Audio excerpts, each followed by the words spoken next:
Now it's time for us to go ahead and make our first cut.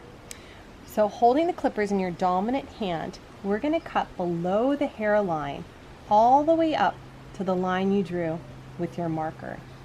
You're going to notice that the motion we're going to make with these clippers is kind of an upward motion and then a flick of the wrist back towards us when we reach the end of the trail of hair that we're cutting. With my non-dominant hand, I'm going to place it on top of his head to give myself balance and support. Okay, let's get started. So we'll turn on